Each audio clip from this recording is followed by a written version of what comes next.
All right, we are live at Spanky's. It is less than 4 weeks away from the draft, and it is exactly 4 weeks away from my two favorite words of draft season, day two. Day two. Day two is my favorite day because you get to, when day two happens, you get to sleep on what happened in day one, so you're kind of reacting. You kind of reset like who fell and all that and who you want. There's multiple rounds instead of just one. And the Texans have made day two pretty exciting. They have not made a first-round pick. We're approaching the 3-year mark of them selecting Will Anderson, which, believe it or not, was the last time they made a first-round pick. And along that time, the last 2 years, day two has been very, very good to them. They have done a lot of moving around. They have done a lot of really good drafting. They've had a hiccup here or there, but for the most part, they've gotten key pieces and key players in day two. And I think it's pretty close to what we would call day two dominance by Nick Caserio and company. Yeah, they did. They solidified the secondary. We think they found the long-term answer at left tackle in Ariante Ursary. And we'll see. There's reason for optimism, but maybe they solidified and added some depth in the wide receiver room. Mm-hmm. So they've been very, very good on day two. And I've always been a fan of day two, and it's just been really, really good to them. We're live at Spanky Sharpstown here. Landry Locker, Cody Stutes. We got one woo for Spanky's. We're live at Spanky's, people.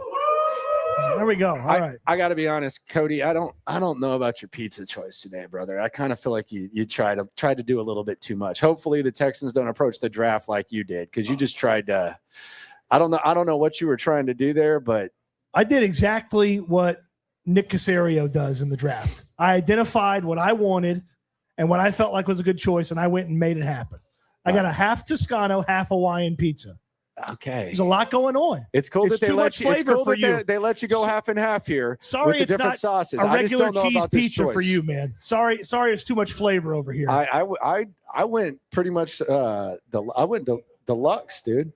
Yeah, with like 2 or 3 different things on it. The Toscano, it's got lots of flavor. It's not for people like you. It's for people that have a curated palate. And there's some pineapples on there, right? No, pineapple on the Hawaiian side. Okay, yeah. So there you go. That's a very polarizing topic all in itself. Let's talk about the day two dominance that the Texans have had, though, and just kind of go through what they've done on day two. Now, year one, they pretty much threw in the towel on day two, although they didn't. They did early. It appeared that they weren't going to do anything, but they did find some pretty good talent on day two in the form of Tank Dell. Yeah, well, and they drafted Tank Dell. Tank was fantastic his rookie year and was really good. And, there was some struggles in the second season. He got hurt. Obviously, the rookie year ended with the injury as well.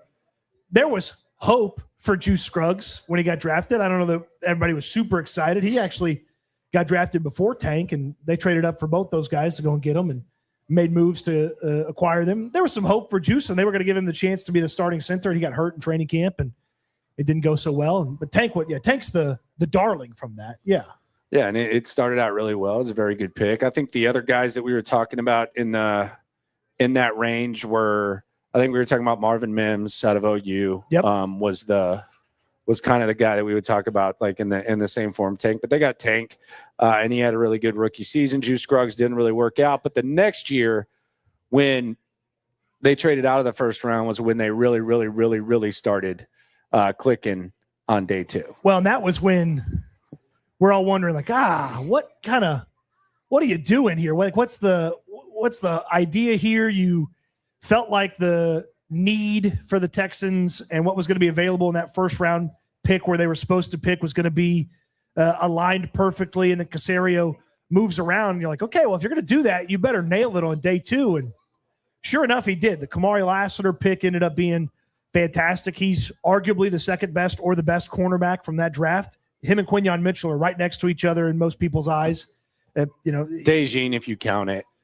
I think Kamari's better than DeJean. Yeah, I know, but he's in the conversation. Sure. So Kamari was the 6th corner drafted that year. We should ask Blankenship who's better. What are you gonna do? Why are you doing that to Blankenship? I mean, he does a podcast and play with the other. He's gonna be playing with Kamari. Halfway through the season, I'm instigating that, and I'm gonna ask it. I promise you. Okay. Well, I'm gonna mark my calendar on that. I'm gonna say who's better. Philadelphia's on the schedule, so that's a perfect question for Philly week. Yeah, I'm gonna say who do you think's better, Lassiter or DeJean? It's a perfect question for Philly week, and they're both dogs. Yeah. Oh yeah. They're both dogs. You know, it's hard to say. Blankenship will be very diplomatic. I'm sure. And then the Kalen Bullock selection. I remember there were a lot of people that felt like that was a bit of an overdraft. I know Dane Brugler, who we both like for draft coverage from The Athletic, he had Bullock outside the top 100 prospects. Daniel Jeremiah was a little bit higher on him from the NFL Network. And ultimately, Bullock ended up being a really nice player once they got him into the starting lineup, and it was a good job adding him, and they solidified the secondary with those two picks in that second day 2 of domination. Yeah, and that was the secondary. Two guys who were Pro Bowl replacements this year, but they're French Pro Bowl guys. I actually thought Kamari was one of the guys that got screwed over the most in the Pro Bowl. So I thought you could have easily looked at that. And then you go last year, they end up Ariante Ursary, which very, very solid pick there. People wanted an offensive lineman. They got an offensive lineman. They got one of the bigger tackles available in the draft. And then they double dipped at wide receiver with Higgins before Ursary and Jaylin Noel. And then they traded up for Jaylin Smith, which TBD. It felt very Kalen Bullock, and that we weren't really talking about him being the guy, same school and all that. But we don't know what Jaylin Smith is going to be. I mean, they loved him. And to trade up for him, and they really didn't. I mean, they gave up a fifth to move up like 6 or 7 spots at the back end of the third round to go get him. They really liked him. That was one of those. I called it a vibes pick because they seemed to like the vibes of the guy more so than the player. And that was another one of those where they get a little bit of benefit of the doubt because people thought Kamari was going to need to be an inside guy. They were playing Kamari outside. It's worked out. A lot of people felt the same way about Jaylin Smith. We'll see if he ultimately can stick as an outside guy. There were some nice moments in camp. They got hurt and they never could use him. So he's one of the biggest TBDs from their day 2 success, or, maybe he's one of the misses. Yep. And I think that I think Jaylin Smith is I didn't see enough to. You hate Jaylin Smith. No, I don't. You hate Jaylin Smith. Just say it, Landry. I hate Jaylin Smith. Just say it. I know you want to say it. Nicest guy on the team. Like that's ridiculous. Frank Ross likes him because he plays special teams, so I don't like him. No, he's the nicest guy on the team. I don't even know what you're saying. You think he's New Dare? No, I don't. I hope that he's as good as they thought he was, because I think that cornerback depth is very, very concerning. And the reason I say that is because, yeah, Stingley and Lassiter played every game last year, but my God, like, how hard was it for him to do it? Like, we're in the locker room. We see Derek Stingley. Derek Stingley's sometimes not practicing, and Derek Stingley's like gutting it out and having to go out there. Kamari Lassiter, we wouldn't even see him till the Friday of the game. I think that happened probably 6 weeks in a row, where you see him and he's walking out there and he goes on the side field, and that's where you kind of test to see if you can play. Like, they gutted it out last year, but I mean, I don't know how, honestly. Like, I don't know how they did it. So you better hope Jaylin Smith is good, or you better hope that you have like a better option than Tremont Smith, because I like Tremont Smith fine. I don't necessarily like him playing cornerback. If you had like the whole roster laid out in front of you in like a big sheet of paper, and you wanted to take a red pen and start to circle the areas of concern, you would circle cornerback 3. Like, that would be, or backup outside corner, however you want to phrase it. You would circle that as one of the areas of concern for this team, because if it is just Jaylin Smith's job to lose, like, what's the backup plan if he's not any good? Is it another rookie? I don't know how I feel about that. I don't feel super excited about that. Is it a veteran? Okay, when do you get that guy? Is he going to retire after 2 days of OTAs like the fella last year? What's it? Was that Ronald Darby?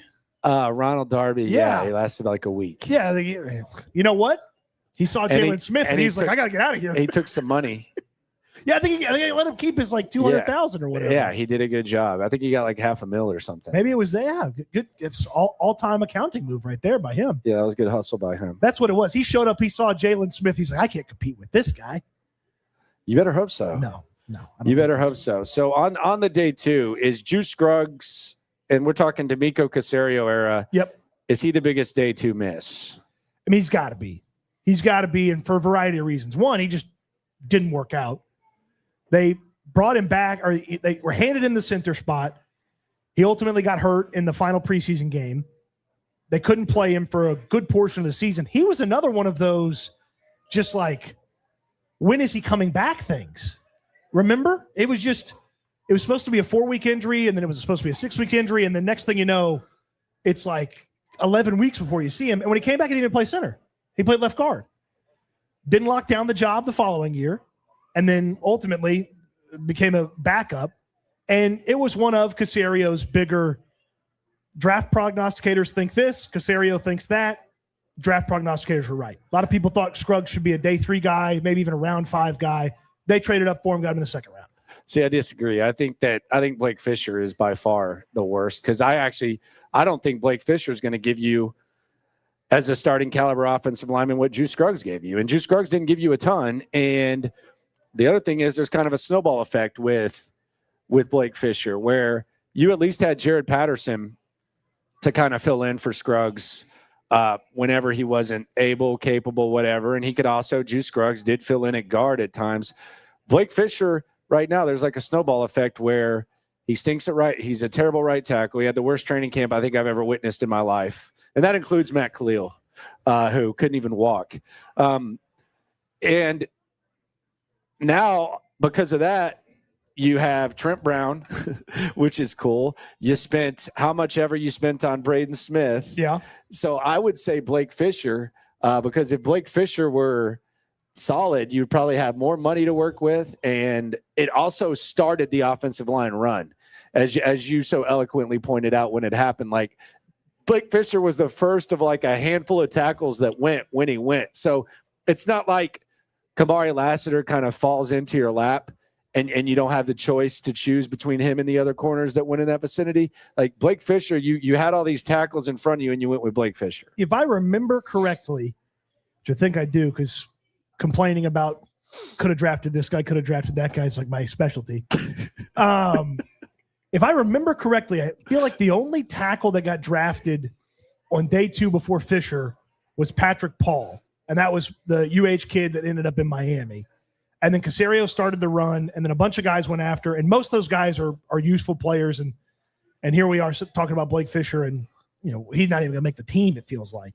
So, okay, you could probably make a sound argument for Fisher being a bigger disappointment than Juice. He loves that 30-degree beer, though. Was Tank Dell a huge hit before his injury? I mean, or is which it 26? One? I think it's 26 degrees. Don't know. Which injury? Because he had 2. I mean, I don't like I'll put it this way. Like, I don't look back at the Tank Dell pick and say, damn, they really missed that one. I think even just what Tank Dell gave you in 2023, if that is like the best version that we see, and I would probably bet on it is, I'm not going to sit here and say they made some sort of mistake there. I actually thought that was a very solid pick. It played a big hand in one of the best rookie seasons in NFL history. And I mean, yeah, you can say fairly that maybe Tank Dell being able to hold up at that size was a concern, but even then it was a good pick. It was a solid pick. And the only guy we were talking about was Marvin Mims, who's, I don't think he's had as good of a stretch as all Denver's done the past couple of years is add wide receivers. Yeah, so it's not like you look at that and say, like with Mechie, it was James Cook and John Mechie was the conversation that we were having. I can look back at that and say, yeah. But I think Tank was a good pick, and he provided you with a lot. So I think that adds to the resume of the day 2. Every bit of excitement for 2024 Tank was warranted, and the 2023 performance. I mean, I don't think he's in the like offensive rookie of the year conversation if he finishes the season, but he certainly was on pace to have one of the best rookie wide receiver seasons that year, especially after it felt like he and CJ were. I mean, that was kind of CJ's favorite guy for a lot of times, a lot of portions of the season. So I think it's a hit.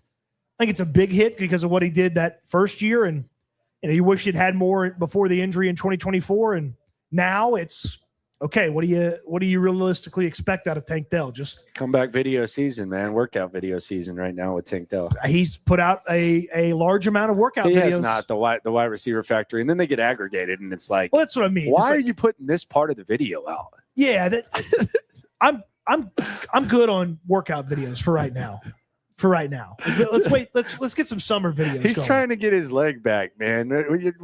If the full workout, like the full workout, the wide receiver factory guy who does a lot of good things is fine, but like taking these little snippets from Tank Dell, trying to like feel his leg out again and putting it out, I'm just like, dude, you're a jerk. What are you doing here? I want some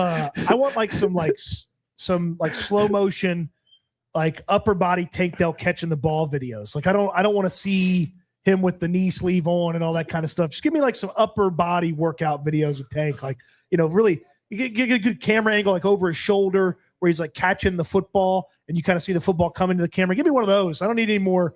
Oh yeah, he's coming back from a major knee injury. There's that giant knee sleeve he's got on. I'm with you on that. Yeah, it's a lot. All right, so let's skip to this draft and we'll go back. We'll work our way back to day 2 live out here at Spanky's. Okay. Here's the question I have is, what would it take for D'Amico not to draft a DT at 28? Because I find it hard to believe that he's going to come off that. And this is based on being like talking to D'Amico as much as we do. And the observation that I've always had is if there's a DT that has been drafted in the last 2 or 3 seasons, he knows the guy top to bottom. It's not like some sort of like blind praise of somebody. Like he knows everything about him. And the stars have not aligned to where D'Amico Ryans could draft his DT to the point where I truly think that when they made the Stephon Diggs trade, if they had been in position to where D'Amico could have taken Byron Murphy, I don't think they make that trade. Oh, I agree with you. I don't think they make that trade, and I think D'Amico gets Byron Murphy. I'm and that's not just like me pulling it out of nowhere, but like I do not think they make that trade. And they wouldn't have been able to get him either. So they would not have. Right. But if he had slid to where they could have, I think D'Amico would have been sick to his stomach. I will never forget standing at the combine waiting for Byron Murphy to come up to the podium and multiple draft people saying this guy, if he ends up on the Texans, it's perfect for him. It's perfect for them. And then he never got anywhere close to where the Texans were drafting that year because people realized Byron Murphy, pretty damn good at what he does. But I also think that it's going to be really hard for any scenario to happen where D'Amico doesn't take a DT. I said this, I'll chug. I said I would chug 10 ounces of apple cider vinegar if they don't take a DT, barring trade, before pick 39. Okay. 10 ounces. Like that. That's how confident I am. And that's disgusting even for me who doesn't really mind as much. 10 ounces, one chug. And the apple cider vinegar, man. One chug if they don't take a DT before 39. When you look at the roster, with 2 selections in that range, the amount of players, like I can't find the other positions that would make sense and also warrant that first round selection to the point where, okay, I'm taking that guy and then still not getting the defensive tackle with the next pick. And it may take something weird happening on draft night, like a player that they didn't expect to be available, being available in the first round. And maybe they make that. That's my question. Like who? Kenyon Sadiq?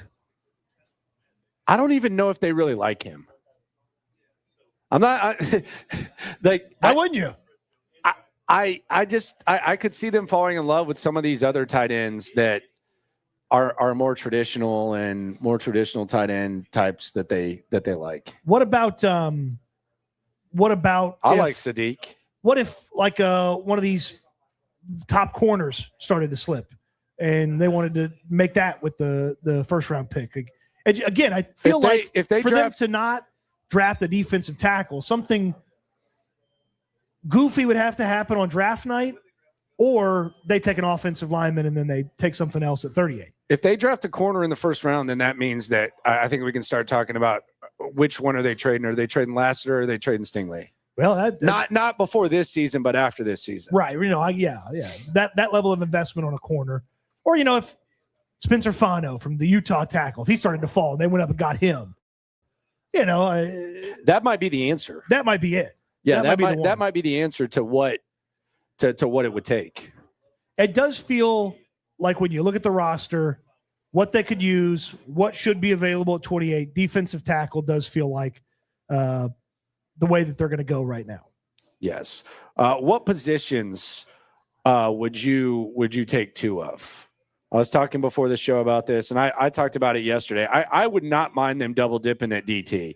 I would not mind defensive tackle being last year's receiver, where you double dip at defensive tackle. You have a rotation. You need two guys right now to fit that rotation. Sheldon Rankins is old. Tommy Togiai is in the last year of his contract. So you get these guys for 4 years of control. D'Amico gets to rotate his DTs. What positions, I think I know where this is going, but what positions would you be okay with them drafting two of? I mean, defensive tackle, I'm in favor of that, especially if you get a run stuffer and a guy who's more leaning towards pass rush prowess from the defensive tackle spot. So two different kinds of guy at defensive tackle. Tight end, certainly. If you get a receiving forward tight end and you get a blocking forward tight end, I'm in on that. I'd be interested in two linebackers, someone in day two and then someone late, and just add some bodies to the back end of the linebacking room. And then whoever you draft on day two is sort of the bridge guy between the special teams only guys and the guys that have a chance to start. Tight end for sure. Tight end for sure. Unless you got to, I mean, even if you got to do it all guy, I think you'd still want maybe another one, just another body. I mean, the most monumental draft, and this was, I think this was in the old format, if I'm not mistaken. It might have been like the start of the new format. And in the old format, they used to have the draft on Saturday and Sunday. There weren't 3 days of the draft. They've made it the past few years. I think this might have been the start of the new. I'm not sure, but the Patriots took Gronk and they took Aaron Hernandez, and it completely changed the way they played offense.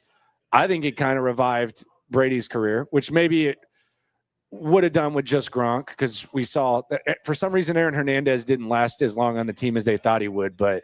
We're going with for some reason. I forgot what happened. We're going with just for some reason. Is why he didn't last. Something went down. I'm not sure. I mean, they didn't. I mean, they made an FX show about it. He left. I think he left to take care of some personal stuff. I think it was his mental. It was his mental health. It was his mental health. But but that was kind of a revolutionary thing for the Patriots. I don't know if like Nick Caserio fondly remembers it, but it was pretty big for Tom Brady. I know Tom Brady wasn't desperate, but like you give CJ a little bit of a kick. Well, it transformed their offense and adjusted things and changed things for them. And I don't know that I think the tight end position has gotten a little bit of a boost in how much teams pay attention to it since then. And guys play earlier and faster than they used to do at tight end. There was a little bit of a waiting period sometimes for tight ends, but yeah, I'm not opposed to doubling up at tight end, certainly, especially if there's a specialized skill with with each of the guys too. Yeah, I would not be opposed to tight end and DT. What do you think of my linebacker idea? Linebacker's fine. I think you're kind of. I think for the two to happen, I think it's probably going to have to be like. Do you pronounce it Lewis or Luis out of Pittsburgh? Kyle Lewis, Louis.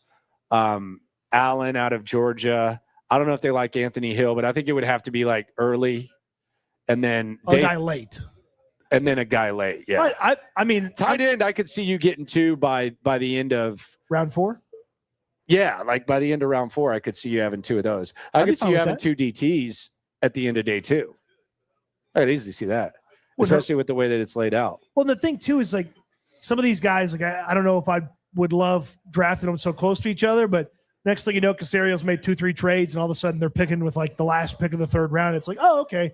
Now you've put some space between that last defensive tackle pick, and you feel a little bit better about it. All right, so you asked this question, and we're live out here at Spanky's. You asked this question. Is Kamari Lassiter the best draft pick Caserio has made? This is interesting. This is an interesting question. Is Kamari Lassiter the best draft pick that Nick Caserio has ever made? So think about. I want to create the context for it here. No, okay. I get the context because I think that obviously most people would say Will Anderson, or Derek Stingley, but anyone could have taken Willie Anderson at 3. Like anyone could have done that. I think anyone in this room could have done that. Anyone in this room could have taken CJ Stroud. Was it awesome that the Colts took Andrew Luck when they took Andrew Luck? It's like, yeah, it was kind of obvious. No brainer. So it's like when you factor that in and the decision that you have to make, my answer would be no. Is your answer yes? I'm having a hard time saying anything other than Kamari Lassiter. Like, make the argument for somebody else who's a better draft pick from Nick Caserio. I think Derek Stingley is, and this is why I think it's Derek Stingley, because there are a lot of other options at that time. And if you remember what people were saying about Derek Stingley, it was, this guy can't stay healthy. He had Liz Frank surgery. You don't know if he can play. And then year one, they shut him down, and it was immediately like, oh my gosh, like the injuries are playing out. I don't think he's missed a game since he was out briefly in 2024. He hasn't missed a game since. I think he has the longest consecutive game streak. He's also a 2-time All-Pro, and there were like a lot of other options besides Stingley, including someone who played his same position in Sauce Gardner. Derek Stingley was the first dog that you brought into this room. Now I know Nico is solid, but like as far as just like absolute all-pro unquestioned dog, it was Derek Stingley. And while I agree with you that Lassiter is a good pick, I'm not confident that if Cooper DeJean had been on the board or Kool-Aid McKinstry had been on the board, that's the pick they would have made. I think they kind of I don't want to say lucked into it, but with Stingley, you had a lot of other options and you ended up taking Stingley. So that's why I would say Stingley instead of Lassiter. I mean, my thing would be, look, I was in the Sauce Gardner camp. I would have taken him because I had injury concerns about Stingley. And obviously Stingley, to me, turned out to be the better player overall. I think Sauce has, some good moments, but I think Stingley's great consistently with, elements of greatness to Sauce's game.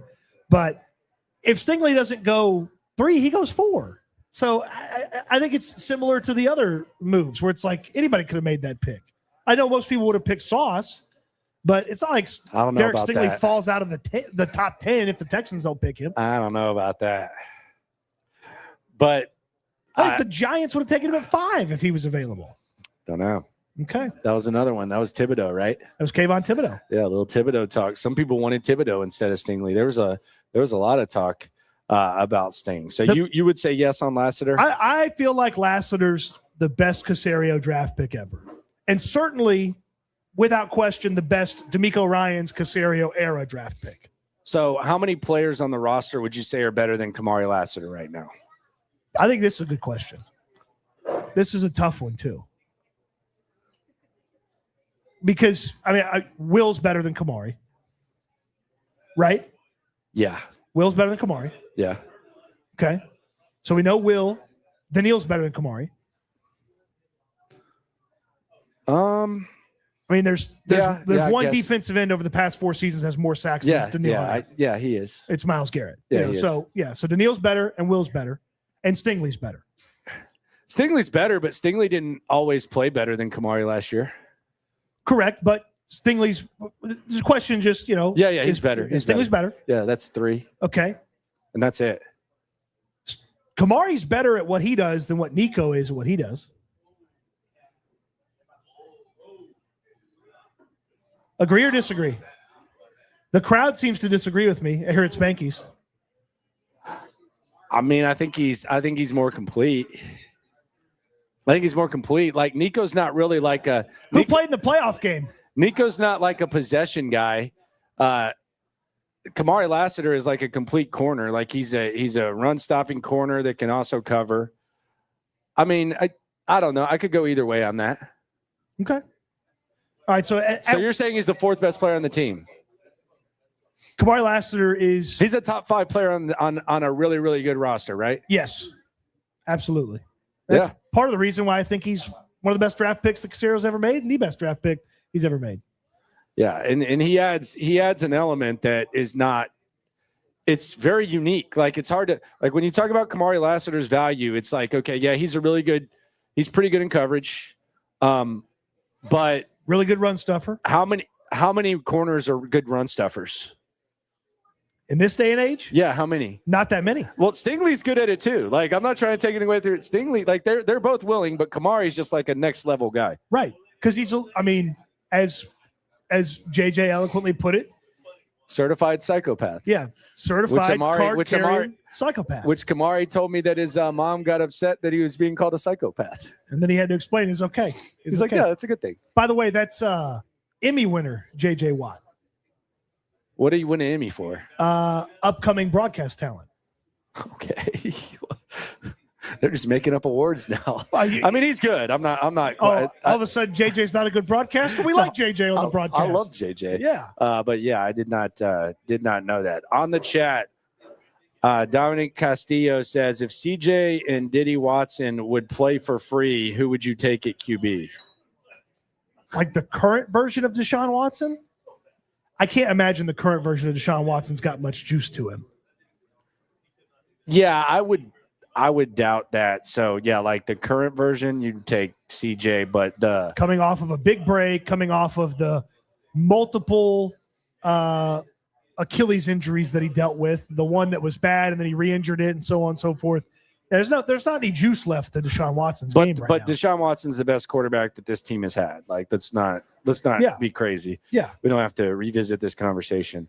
Won't mind they traded next year's one for second this year. So Travel and Food with Malik wants to trade a first next year for a second this year? Nah, next year's draft's crazy. When they already have 2 second-round picks? Next year's draft is crazy. Like, next year's draft is like all-time crazy. I actually feel like there's a better chance that they're moving around to add 2027 draft capital when they're moving around if they move back than to add 2026 draft capital if they're moving around because of the amount of hype that the 2027 draft has for people. Yeah, next year's draft's going to be insane. Emerson Malcolm says, we finally get to draft for elite depth on this team, but last GM that got the opportunity, he drafted Kevin Johnson. Nobody talking about that. Yeah, Kevin Johnson, not a big favorite of the of Texans fans and was not very good. He was so fearless, though. That dude would just go in there head first into I mean, he was willing to throw his body around, but unfortunately, that's not the position you really want guys throwing their body around, and you don't want guys his size throwing the body around either. Yeah, he had Kamari's guts without the durability and all those other things. Why is this a name? This is the second time that I've seen this name. How you pronounce this? Holpty. He says Harold Perkins at 38. LSU linebacker Harold Perkins. Yeah, 38's way too early. He's an undersized edge. Perkins is going to be a day 3 guy. Yeah, he's an undersized edge. Like he's listed. It's not as bad as Diego Pavia's weight, but it's pretty bad. Like I think they had him listed at like 236, and at the combine, I think he was like 221. Oh my gosh! Like he can blitz. He's like outside, but he's not. I don't think you want him like with what they ask their linebackers to do. It's not ideal for Harold Perkins. I don't see how Harold Perkins fits them. I like him though. I mean, he's a local guy. He's been through a lot, but I just don't. Unless they're going to make him just a pure inside linebacker, but I don't know. But damn sure not at 38. No, he's a day 3 player. Yeah, that's a definite no. Yeah. Harold Perkins will be drafted while we're all partying during day 3. Kalen Bullock talking about day 2. Is Kalen Bullock the biggest day 2 surprise? I think he is, right? Like obviously Blake Fisher being a nothing burger was kind of surprising and in a bad way, but Bullock, you want to talk about skinny legs. The first time you ever see Kalen Bullock in person, you're like, this guy's a football player? Looks like a 2-guard. Yeah. Like this guy is, I mean, my wrist was bigger than his legs. Like it's, a wrist is a bone. It's not a fat thing. Okay. Nice try though. All right. So I think for me, I think that Bullock is super surprising because he didn't initially start then he sort of forced his way in the starting lineup, and he's been there ever since, and he's been a really solid player. Yeah, it was definitely a surprise. And it was also very surprising how excited they got about it. Oh, that was the that was a high draft room when they drafted that Bullock. was the big dap up and like the hug from Caserio and big and Ryan's, right? Yeah, D'Amico always has the big smile. That was like the biggest smile he's had. So I would say that was one of the big surprises. There's been like some moments, but yeah, Bullock. It was also like a extreme credibility creator.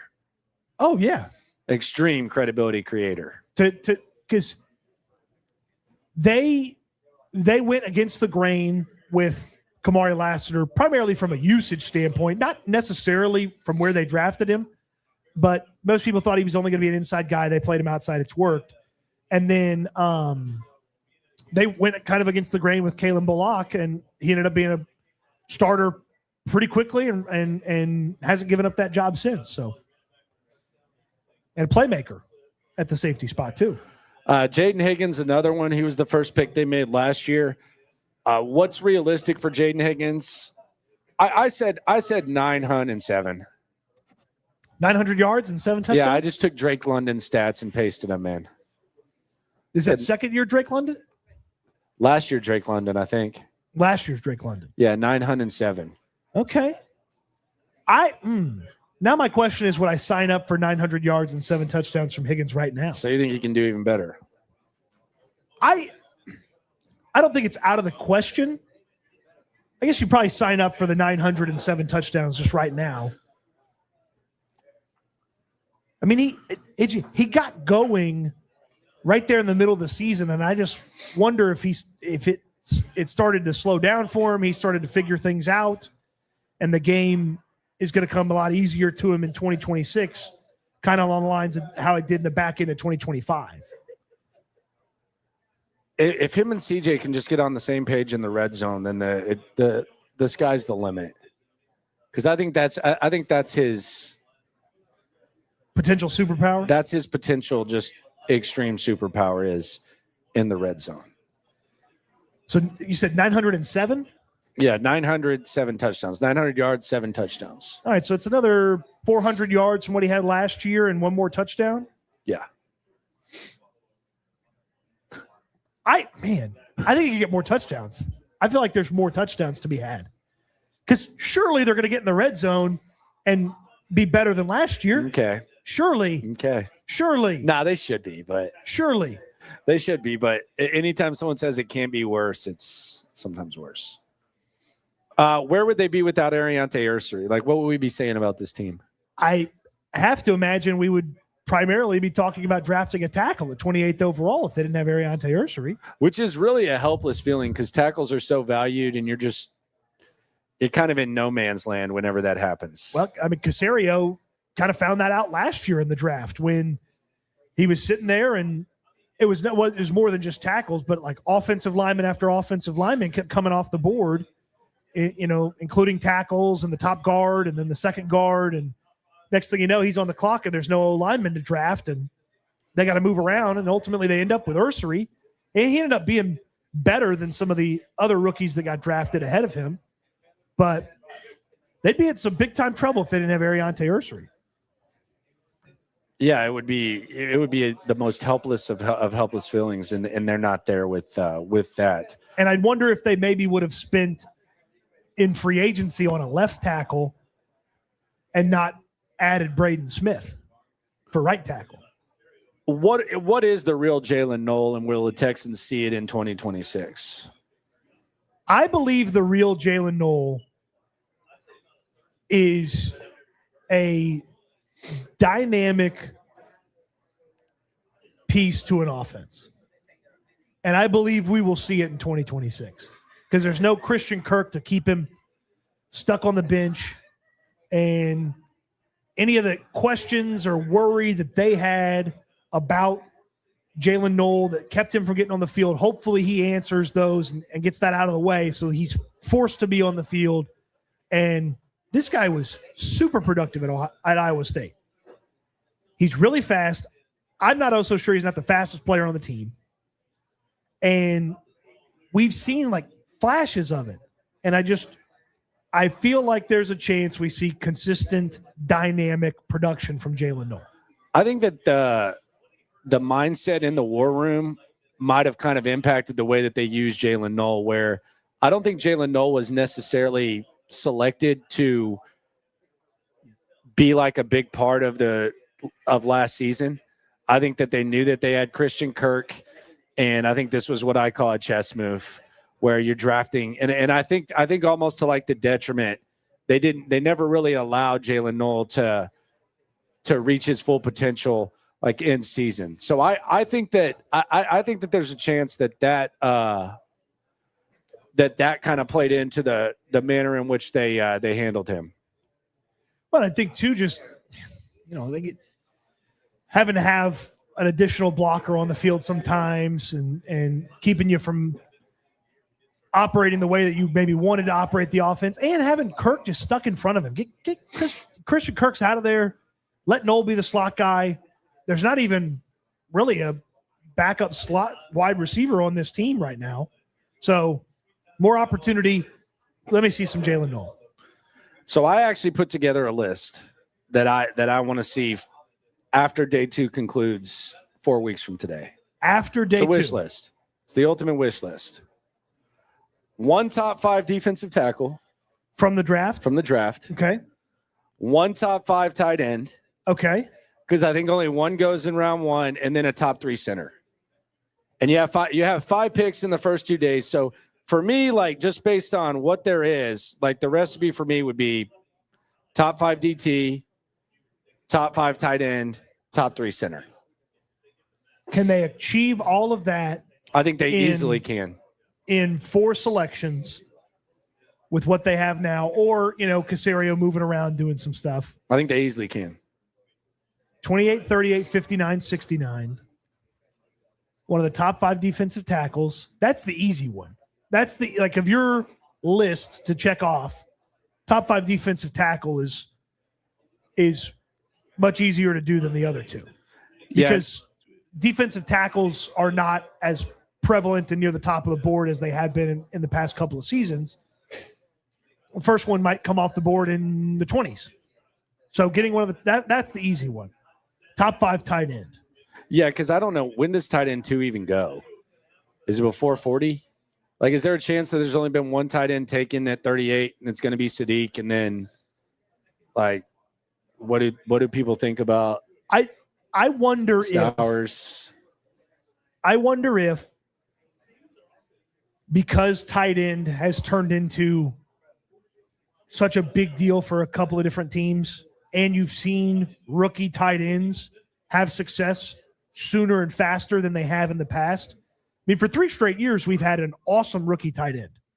Last year, there were 2 with Loveland and Warren, but obviously Bowers was fantastic in 2024. 2023, Sam Laporta was great as a rookie. So I wonder with the impact of rookie tight ends, if teams will take more tight ends early, take more swings, which would maybe then take some of your opportunity to get one of your top 5 tight ends, because teams would take swings. We thought that last year because of Bowers, and it paid off. Like no one regrets it. No one regrets it at this point. There were 5 tight ends in the first 2 rounds, but it's not like those tight ends were like they came out of nowhere. Like we knew they were top 20 guys. Like we knew that Tyler Warren and Loveland were top 20 guys. We knew that Bowers was a top 10 guy. We don't really know what Sadiq is going to be. I would say he could go top 20. I would say he could go top 25. But I don't think anyone thinks that Sadiq's going top 10 at this point. This feels a lot closer to 2023 when there's just one first-round guy. 2023 was Dalton Kincaid. And then there's a pick your flavor in the 2nd and 3rd round with a variety of different guys. Laporta was obviously a second-round guy in 2023.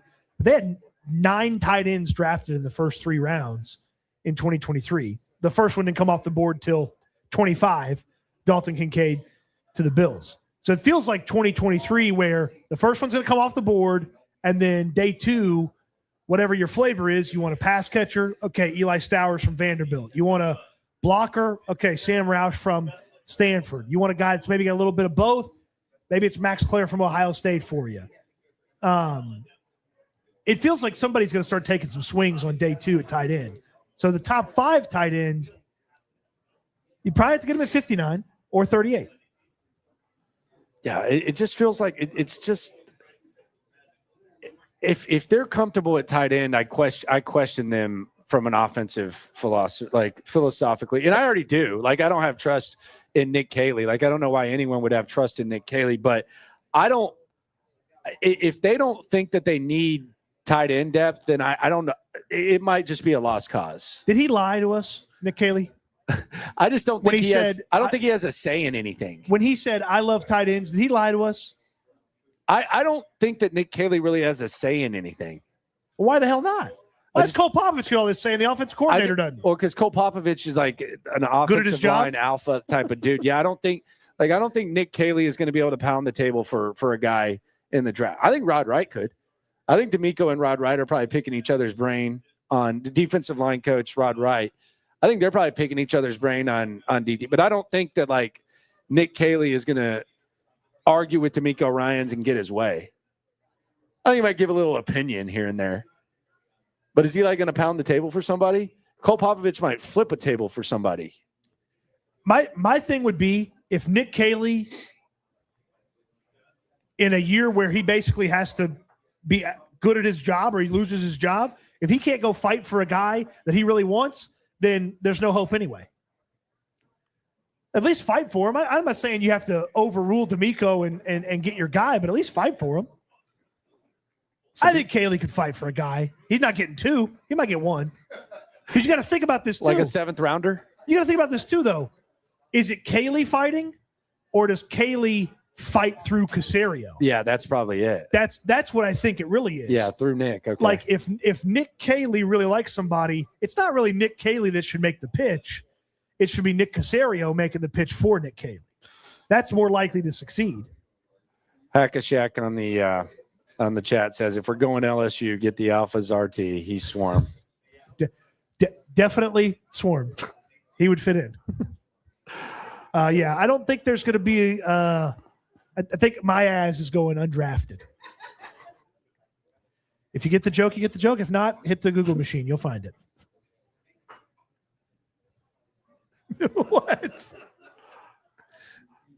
What?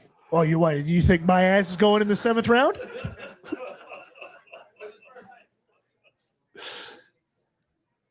Should we get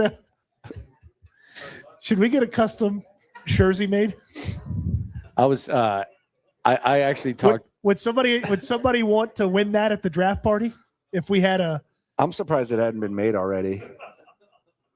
I was talking to Aaron about this, I think last week. What did he say? Hey, bro, you think it's died down yet? Hey, bro, people still making fun of me? Nah, he was just like. I swear, somebody sent it to me. They just saw it for the first time this week. They're like, "Have you seen this?" I was like, "Yeah, I have." He was like, "Yeah, they got me, man, but that's not gonna happen again." And I was like, I would hope not. I was like, you realize? I was like, I don't like. Other people just think it's funny that you said it. For me, it could have been like John Davis. The fact that you acted like you knew who he was and you thought he was Swarm, for me, is worse than saying the name. Like anyone could, like, you could put a name up there on the super chat and ask about him and you can say the name. But I told him, I was like, dude, the worst thing, like it's sophomoric humor too. I was like, but it's the fact that you acted like you knew who the guy was and acted like he like fit in with what they do. All right. This is for the people here at Spanky's today, and if you're coming to the next Spanky's broadcast, be on the lookout for this. Next time we're here, I'll have a worksheet for us, and we'll do real prospect or fake prospect, and I'll come up with a bunch of names. I'll go through all the draftable players, and I'll come up with a bunch of names. We'll play real prospect or fake prospect at Spanky's next week, and somebody will win a prize. Next time we're at Spanky's, excuse me. It's not next week, but next time we're at Spanky's, we'll play real prospect or fake prospect. Next time we're here, and somebody will win a prize. Fair? And I'll just say I don't know who it is. There you go. If I don't know, there you go. I'll say that I don't know. There All you right, go. so it does feel within the division that it feels like Jeremiah Love's going to the Titans, man. See, I don't think he's going to get past Arizona. I think he's going to the Titans. I really feel like the Cardinals should draft him. They got running backs, man. They need to figure They out. got running backs. I mean, they got bodies. Running backs. They got bodies. The Texans got a better running back room than them. They got bodies. They got Tyler Algier, which is perfect. You draft a top running back and you have Tyler Algier sit behind him. It's great. It's like they've planned for it. They got James Conner coming off a massive ankle injury. That's not any good. They got, is Michael Carter still there? Probably. He's awful. Did they still have Amari DiMarcado? Or did the coach punch him out and finally get him off the roster? Their running back room stinks. He won that battle. Get Jeremiah Love at 3 and keep him out of the AFC South. I think he's going to Tennessee, man. I really do. I would be very disappointed in Robert Saleh if he did that. I mean, obviously, I think it's a great move for them, but I'd be very disappointed if Saleh did that. Go get a defensive player, Robert Saleh. Get out of here with that Jeremiah Love to Tennessee. How crazy is it that that's the only other pick in the division in round 1? Oh yeah, because Yeah. Jacksonville got rid of their pick to Cleveland. Yeah, no Jags, no Colts. And then the Colts got rid of their pick to the Jets. Yeah. Oh, I wonder what the Colts might be drafted Ty Simpson if they still had their pick. Yeah, and that's why it was kind of weird because you went all in when you don't have a quarterback. Yeah.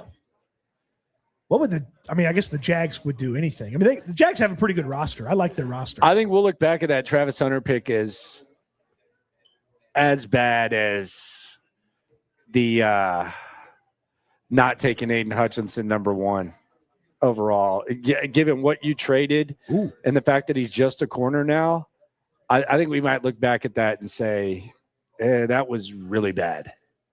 Now, maybe they can overcome it. They have a good roster.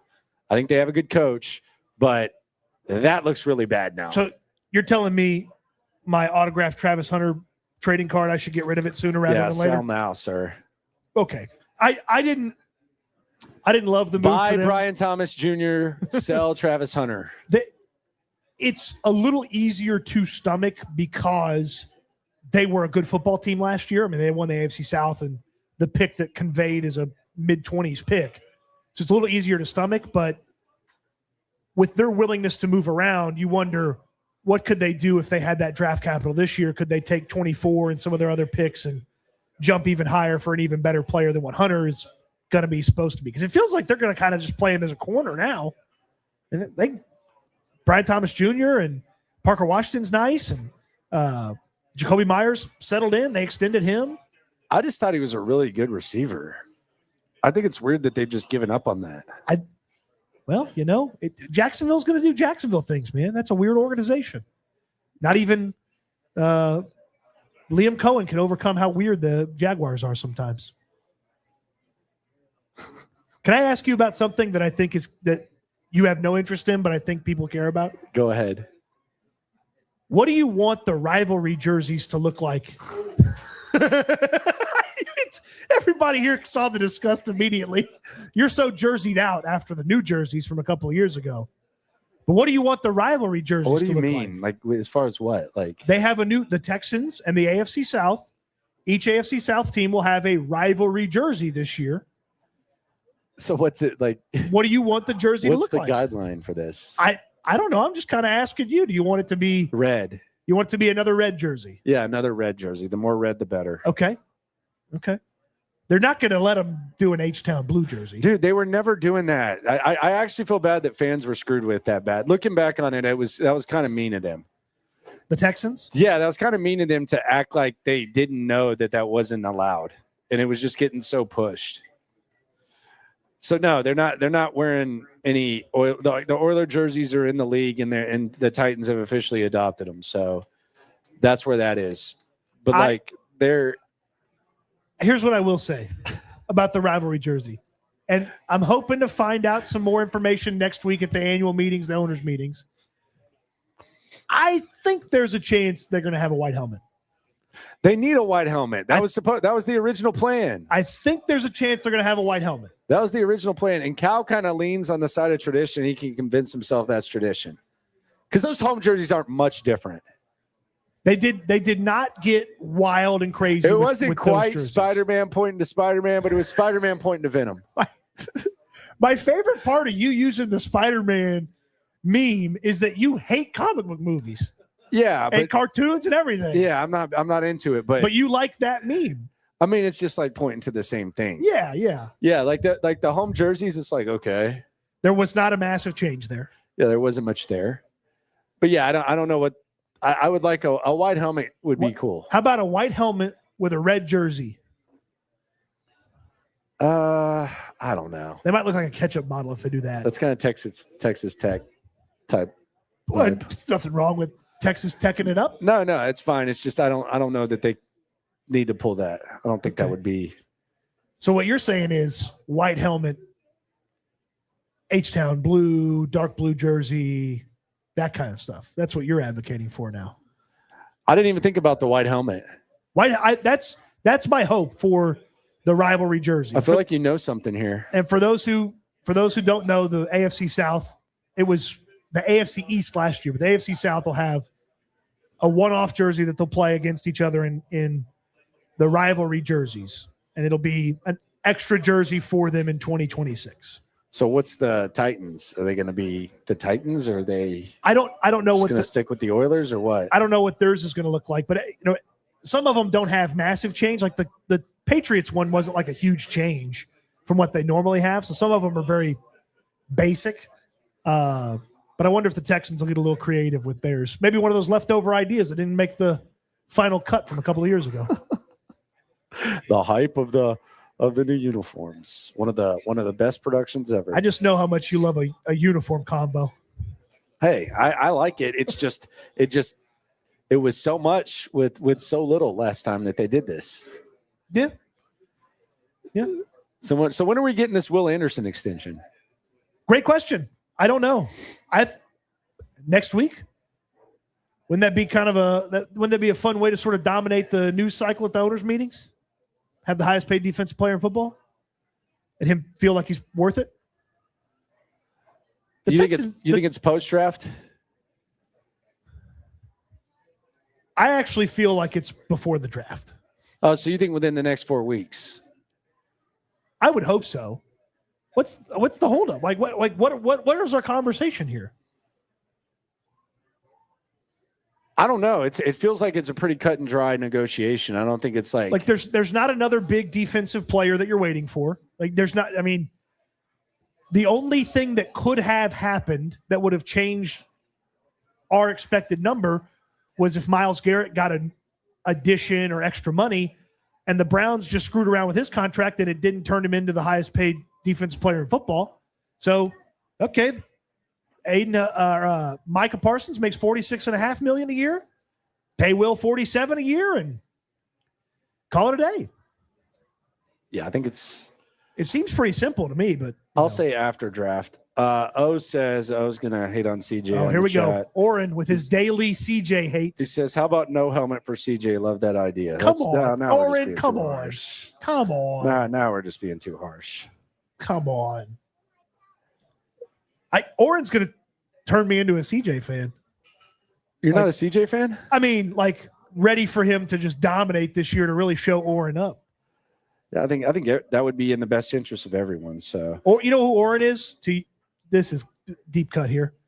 You know the first Major League movie? The one fan in the outfield's like, they're going to blow it in the playoffs. Oh, he'll be the biggest CJ guy. He'll be the biggest CJ hater all year long. Like CJ will be getting it done all week. He'll, couple players of the week, player of the month, and Oren will be like, yeah, but he'll blow it in the playoffs. And then, if CJ gets it done, Oren will be right there, excited. Yep. All right, there we go. 4 weeks, man. And we got big plans for the draft the Saturday of. We'll be live streaming the first 2 days, including day 2. Yeah, we have the live stream right here on SNL for day 1 and day 2. And then day 3 is the draft party. We will announce the location for the draft party next week.